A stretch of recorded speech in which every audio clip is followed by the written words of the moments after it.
Thank you very much, Dr. Shen.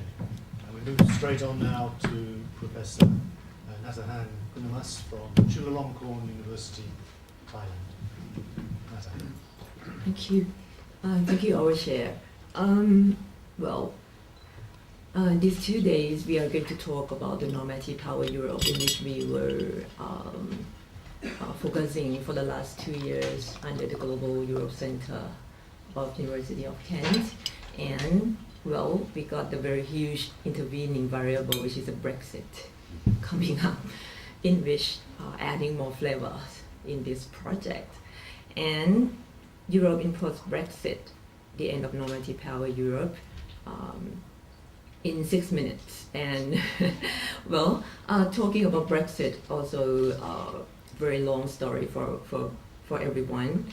And the Brexit impacts on Thailand and EU normative pressures in Thailand in particular also quite difficult to predict, because it's a kind of, we don't see a clear picture about Brexit process now, because after Professor Bacon informed us in the morning breakfast about Theresa May announcement last night, and then we confused. I mean, as a Thai people, we really wanted to know what's going to happen next, and when and how. Are they going to leave for good, or are there any change or something like that?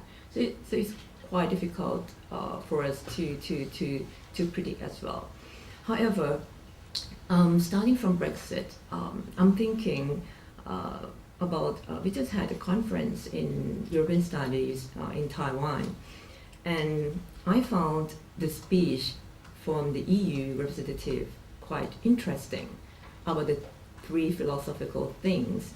She talked about the myth and the truth and the post-truth, or the post-factish of Brexit, in which, like in Thailand, we also have a myth, like with the Brit who voted to leave had that, well, the EU may not really benefit them, that's why they vote to leave.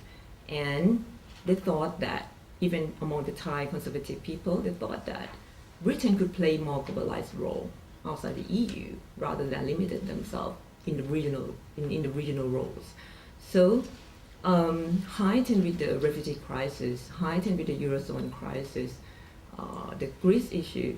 So this is also the myth that making them decided, the slight majority decided to vote to leave.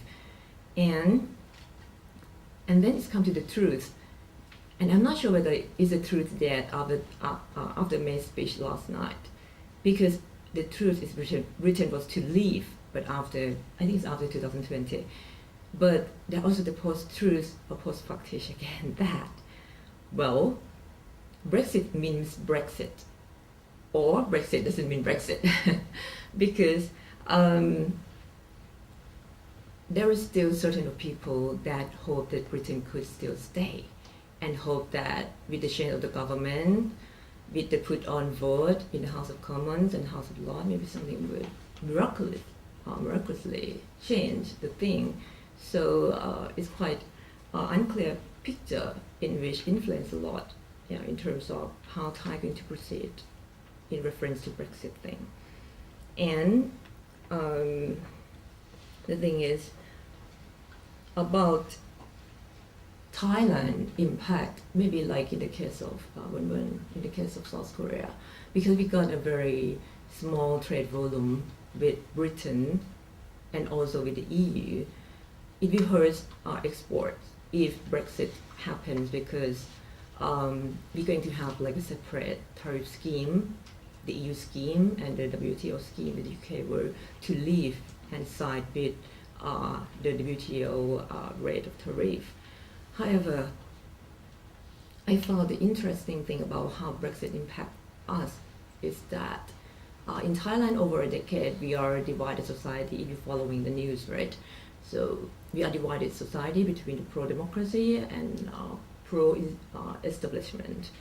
So also during Brexit, we feel like we are British as well. Like we are divided in opinions, that the conservative going to, the Thai conservative going to support Brexit, and the younger generation going to support Remain. So, in terms of political thought, it influenced us a lot. And EU visibility increased after Brexit.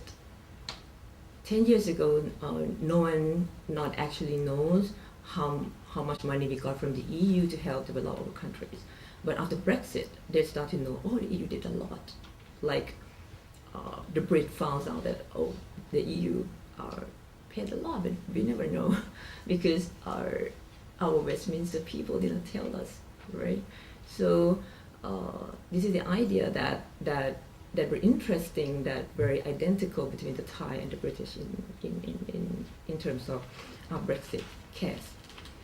And the last point on the relations on the normative pressure on Thailand, I'm thinking that in terms of political normative pressure, it will not change a lot, because in Thailand, to ask the military government to arrange election or to force them to abolition death penalty or to reform criminal justice, the role of the British ambassador is very imminent, equal to the European Commission delegation in Bangkok. Mark Kent, the former ambassador, and the US ambassador is very strong in terms of normative pressure. So this kind of political normative pressure will be going on. But in terms of economic, it's going to hurt us a bit, because the foreign direct investment will be impacted if the government branch in both British and in Europe. So, time's up. Okay, thank you.